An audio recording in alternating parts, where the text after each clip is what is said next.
Good morning, church family. I'm glad that you're here today. We've been in a series on Sundays called The Story. And I want to take just a second to thank you for your enthusiasm about that, your kind words about that, the stories that you're telling me, that you're telling Phil, that you're telling others about what it's been like to go through Scripture together as a church and revisit some of these stories, but revisit them in multiple venues, in class and in worship, in your Q groups on Wednesday night. I think that's been going really well. So thank you for participating in that and for being willing to go with us on that journey. But today we're taking a break from that. Taking a break from talking about the story, although not really, as we'll see in a minute, because what we are going to talk about today fits right in with what we've been looking at when we talk about the story of God and how God acts with His people. But today we're going to talk about a topic that many of you know is near and dear to my heart. It's near and dear to many of your hearts.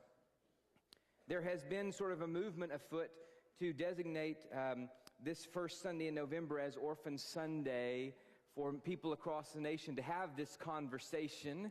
You may be aware of others who are doing that, and we thought this year we'd like to be part of that because our church family has a heart for that topic.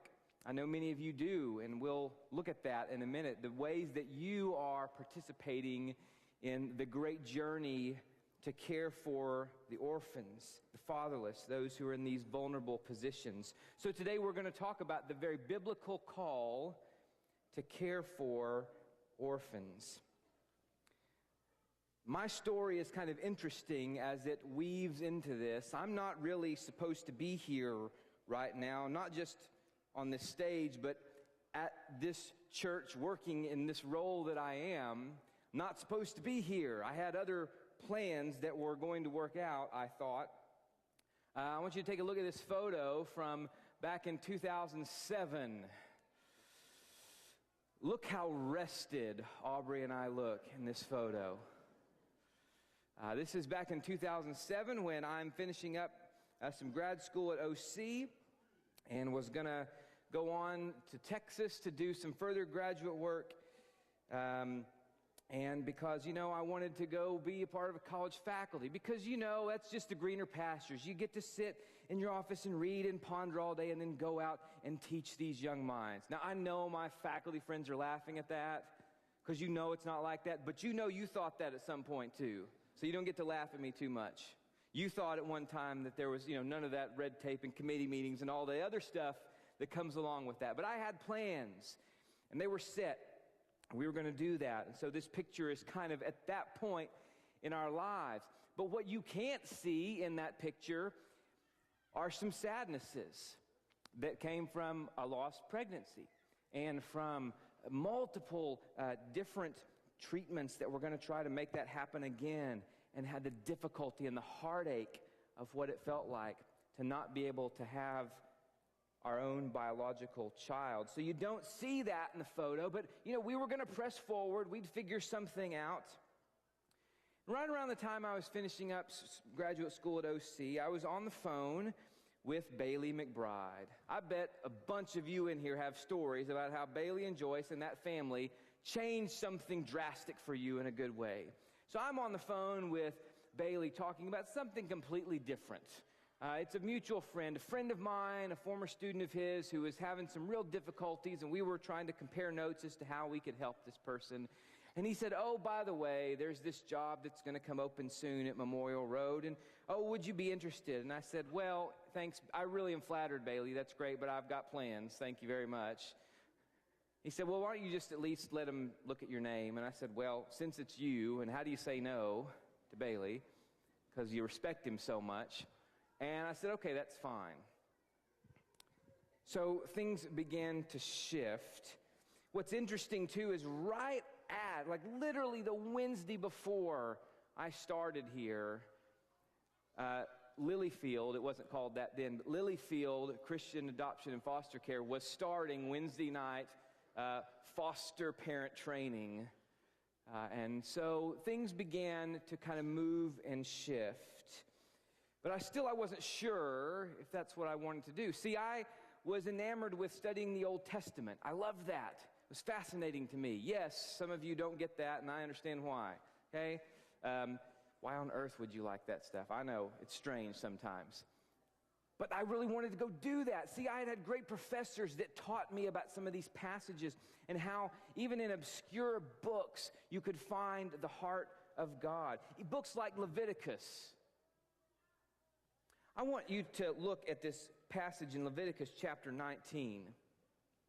I remember sitting in class one day and having this passage talked about. It kind of comes in a weird spot. It's this break in the middle of a bunch of talk about food laws and ritual sacrifices and feasts and those sorts of things. But you get to 19 and you get this sort of bullet list of different things that don't seem to be related, and yet they are. Look at some of these things that God tells his people in Leviticus 19.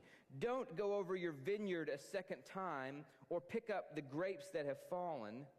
Leave them for the poor and the foreigner. Do not hold back the wages of a hired worker overnight. Do not curse the deaf or put a stumbling block in front of the blind, but fear your God. Stand up in the presence of the aged and show respect for the elderly and revere your God. When a foreigner resides among you in your land, do not mistreat them. The foreigner residing among you must be treated as your native born.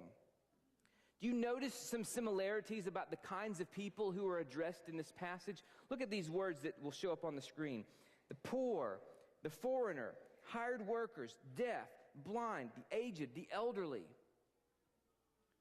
You might have a different way that you want to put this, but these are all people who are in vulnerable positions. People who maybe can't speak for themselves or can't act for themselves, can't defend themselves. People who are at greater risk of being taken advantage of. And this passage in Leviticus tells us that God is especially concerned about the vulnerable. People who are at greater risk to be taken advantage of. People who can't stick up for themselves. God is going to stick up for them, and God expects his people to stick up for them. God is especially concerned about vulnerable persons. That's not the only thing about God and the heart of God that's relevant to our topic today. Another one you have probably noticed as we've begun moving through the Old Testament and seeing how God acts. I want to read you 3 very brief passages where God makes some pretty bold promises to people. Back in Genesis chapter 12, you may remember it from our time in the story, where God makes these foundational promises to a man he calls out named Abram, and he tells him what his future is going to be and what God is going to do for Abram and who will later be the people of Israel. And he says this to Abram: go from your country, your people, and your father's household to the land I will show you. I will make you a great nation, and I will bless you. I'll make your name great, and you'll be a blessing. I will bless those who bless you, and I will curse those who curse you. And all peoples on earth will be blessed through you. There's no if. There's no conditional clause here. There's no, Abram, I'm going to do all this for you as long as you do this, and if you don't do that, then I'm out. This is an unconditional promise. God says, I am going to do this to you. God binds himself in a covenant with Abram. I will do this. I will do that. Or you go on over to Exodus, where God is beginning to call his people. See, he's promised Abram a lot of descendants, and now they're there. There's a lot of descendants, and now God is going to shape this people. And through their leader Moses, God makes this promise in Exodus chapter 6. I am the Lord, and will bring you out from under the yoke of the Egyptians. I will free you from being slaves to them, and I will redeem you with an outstretched arm and with mighty acts of judgment. I will take you as my own people, and I will be your God. Then you will know that I am the Lord your God who brought you out from under the yoke of the Egyptians. Again, there's no out clause here. There's no conditions put on this. I mean, what if, I don't know, these people get out of Egypt and start grumbling and complaining? What if they openly say they'd rather be back in Egypt than to follow this God? Shouldn't God say, I'm going to be your God and I'll lead you out as long as, you do these things, and if you don't, then I'm out and you can go find somebody else. Now, God does put some conditions on them about how he wants them to act, but it's never in the phrasing of, you got to do this or I'm out. I'm going to abandon you. So he makes these promises. And the final one is maybe the strangest one of all, because it doesn't make any sense to me. When you go over to 2 Samuel, you find God making promises to David. Now, we haven't gotten there yet in the story, but David is one of the earliest kings of the nation of Israel, and he's just a mixed character. I mean, he's good and he's bad, and you never can quite figure out what his motives are, if they're pure or selfish. He's a very interesting guy, and yet he's called a man after God's own heart. But through a prophet, God makes some promises to David, seemingly out of the blue. Here's what God says to David. The Lord declares to you that the Lord himself will establish a house for you. When your days are over and you rest with your ancestors, I will raise up your offspring to succeed you, your own flesh and blood, and I will establish his kingdom. He's the one who will build a house for my name, and I will establish the throne of his kingdom forever. I will be his father, and he will be my son. My love will never be taken away from him. Your house and your kingdom will endure forever before me. Your throne will be established forever. Why would you make a promise like that to David? I mean, he's already made some mistakes, and a few chapters down the road, he's going to make a big one. Why would you make these kinds of unconditional promises to someone who is so likely to disappoint you, so likely to cause heartache? But I think another thing that these begin to teach us about God is that God takes huge, daring risks on behalf of the people he loves. Huge, daring risks on the people that he loves. You know, today we're talking about care for orphans, which involves risk. Orphans who are vulnerable people. And we see just in these brief passages how the heart of God informs how his people should respond to orphans, to the fatherless, to these invulnerable positions. I want to tell you what this looks like on the ground in our state. Now, my journey has been with foster care and adoption through foster care. There are other important avenues of caring for the fatherless. We'll mention some of those. The statistics I'm going to tell you in just a second are mainly related to foster care and adoption through that. That's not because it's most important. It's just the area I know best. There are, depending on which numbers you look at, about 10,000 kids in Oklahoma that are in foster care.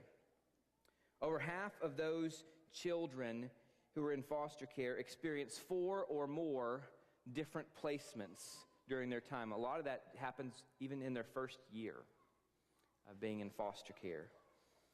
About a third of those children in foster care are waiting for what you may know as the forever family. That is, they're not going to be reunited with their biological parents, and so they're waiting for a family to adopt them. Just last year, there were 523 kids who aged out of foster care. That means they got to about age 18, had not been adopted, and so they aged out of the system without ever having been adopted into a family. And for those who age out of the system, statistically, the future is difficult. For those who age out of the system, about half will drop out of school. About 62% will be unemployed within 18 months after they age out. About a third will be homeless within 3 years. About a third will be arrested before age 21. And again, that's just for my area. There are other important statistics for domestic private adoptions, for international adoptions, for other things related to that. But I want to bring it home for you for a minute and show you, as you already know, that people in this church are already doing things about that.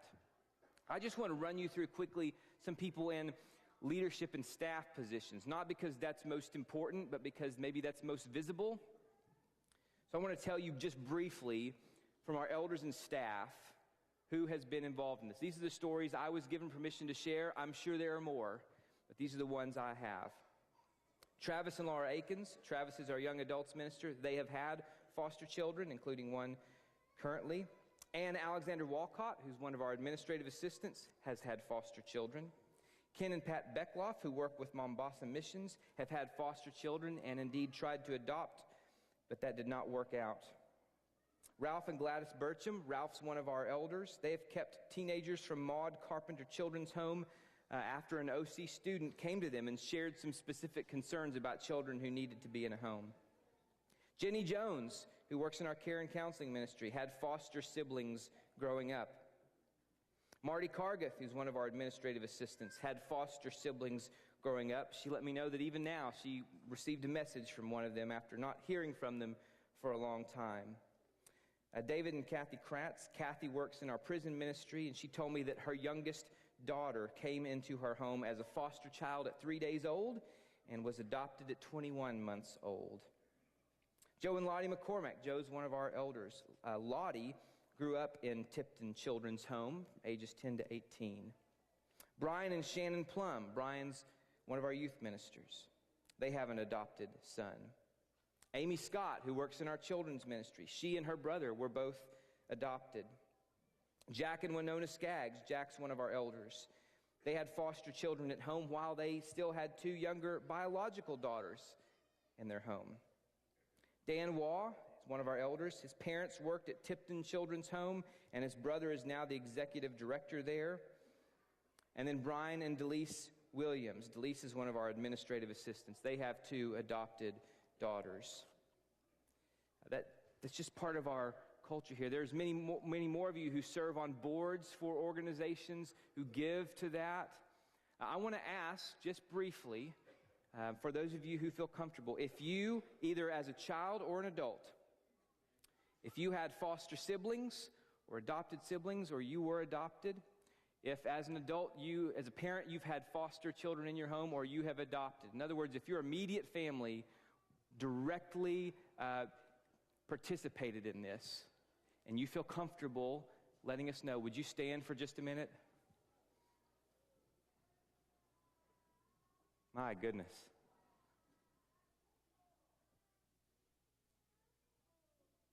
There's a lot of us here, and there are many stories that could be told. Thank you very much for letting us know. You can be seated. A lot of stories that could be told from that, and how important it was in that formative experience. There are other very important works that many of us are involved in who don't directly maybe have children in our home, but this church does other things. Many of you are familiar with Lilyfield, for instance, who got their start in our building and now serves the whole state, has expanded so much, and does so many great works. You may be familiar with the Hope Harbor change cans that Barry Stafford coordinates, and we're thankful for that, the change cans that many of you participate in and help that home. Or Verlin Richardson, who gets those envelopes passed around in our classes to support other regional children's homes and related efforts. Our men's and youth ministries have taken trips to work with Albuquerque Christian Children's Home. Aubrey Ross and Journeyland and other individuals are active in leading efforts in Heartbeat for Hope, which is an effort in Ghana. The Becklofts, I mentioned earlier, administer and help work with the Mombasa Children's Fund. In fact, I think they told me they had literature about that even at Information Central. Many of you, in fact, I would say almost all of you, do this in one way or another. The Families and Friends class also, they support the Neema House in Tanzania. So some of your classes, even on a class level, support individual children or homes and do this. So thank you. Thank you. You are sending a message that you think this is really, really important. And so here we are today. We're a few years later, and here's a photo of our family now. This is now when daylight saving time means nothing. I mean, nothing. Okay. Thankfully, I was up in plenty of time to get here this morning because they were. I'd love to pretend like we did our actions because we were really noble and because, we were just so committed to justice and caring for the vulnerable. And that's, I hope, part of it. But it's also true that we wanted children, and this is how we chose to do that. And that's a very viable option, but I want you to know that foster care and adoption is not and should not be a last resort when other things don't work out. That no matter what your situation is, you can consider this. If you're a young married couple and have not even begun to have conversations yet about what you want your family to look like, this can be part of it. Even if you're a single person, we have single people in this church who foster and adopt. Whatever stage of life you're in, whatever your conversations look like, this can be part of it. I feel like my journey has just been kind of preparing me in ways I never thought. And then about a month or so ago, I was at Lilyfield's annual auction. I'd been invited by a good friend to be there. Which, by the way, if you invite ministers to like fundraising auctions, just don't get your hopes up, okay? That we're going to be bidding the high dollars on stuff. Travis and Phil and I were there, and we kind of were joking that we should start bidding way high on stuff just to freak some of you out. Who are we paying these guys? But I had this moment where I looked around, and I saw a lot of you there. And I thought, my church family made it possible for me to have my kids. Do you know what that feels like? To know that you gave money to an organization that made it possible for us to have a family. The money that you give is really, really important. So I want you to consider foster care and adoption, whatever that looks like, but I want you to know that even when you help financially, that is a big deal to make it possible for families who can do that to do that. I remember stories growing up and hearing about this. I've been formed in so many ways by my professors who taught me these passages out of the Old Testament, by a church family who believes in and funds foster care and adoption, by a wife who has the most compassionate heart that I know. God was preparing me to take this risk. And I want you to know that maybe God is preparing you. I don't want you to dismiss it quickly. It is a risk to open up your home to a child you don't know. It's a risk to accept a child with a history. It's a risk to not know what health, developmental, behavioral challenges may emerge through the years. But I want to tell you this last statement. God calls his people, whom he loves, to take huge, daring risks on behalf of the vulnerable. There's a final statistic that gives me hope.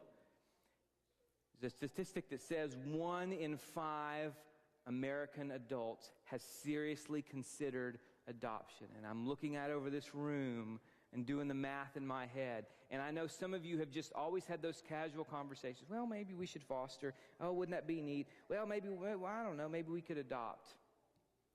Today, I just want to advance that conversation a little bit with you.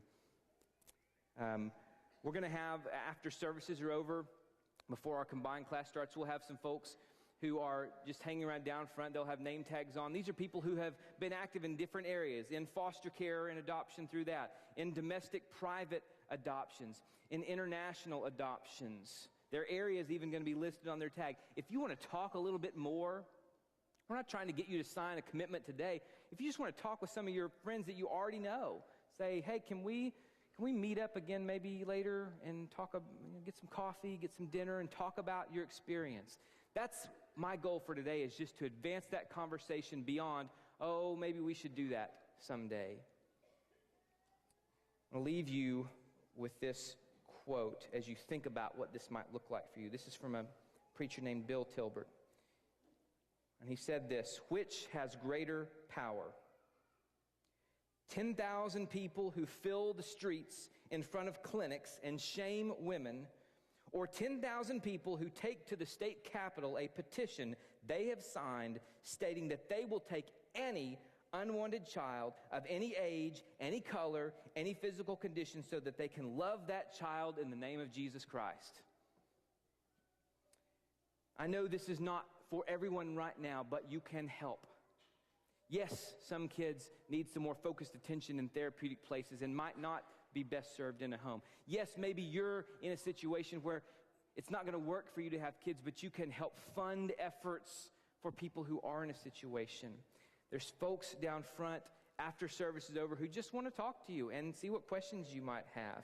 And if you have more questions or want to explore this more, at mrcc.org/Orphan Sunday, we have just some links to organizations, some articles to read, that just if you want to explore that conversation further. But I know some of you are thinking a lot about this, and I'm praying that today you might move one step in that direction. We are thankful for you and your efforts to care for the fatherless. I want you to know that God loves you even when you feel like you don't have a place. Our church family wants to love you however we can serve you. If today's the day you need to join the story of God and be baptized, we would love to do that. Or if there's a way we can pray for you, we want to do that. We want to care for you. So if there's any way today that we can serve you, we want to do that while we stand and while we sing.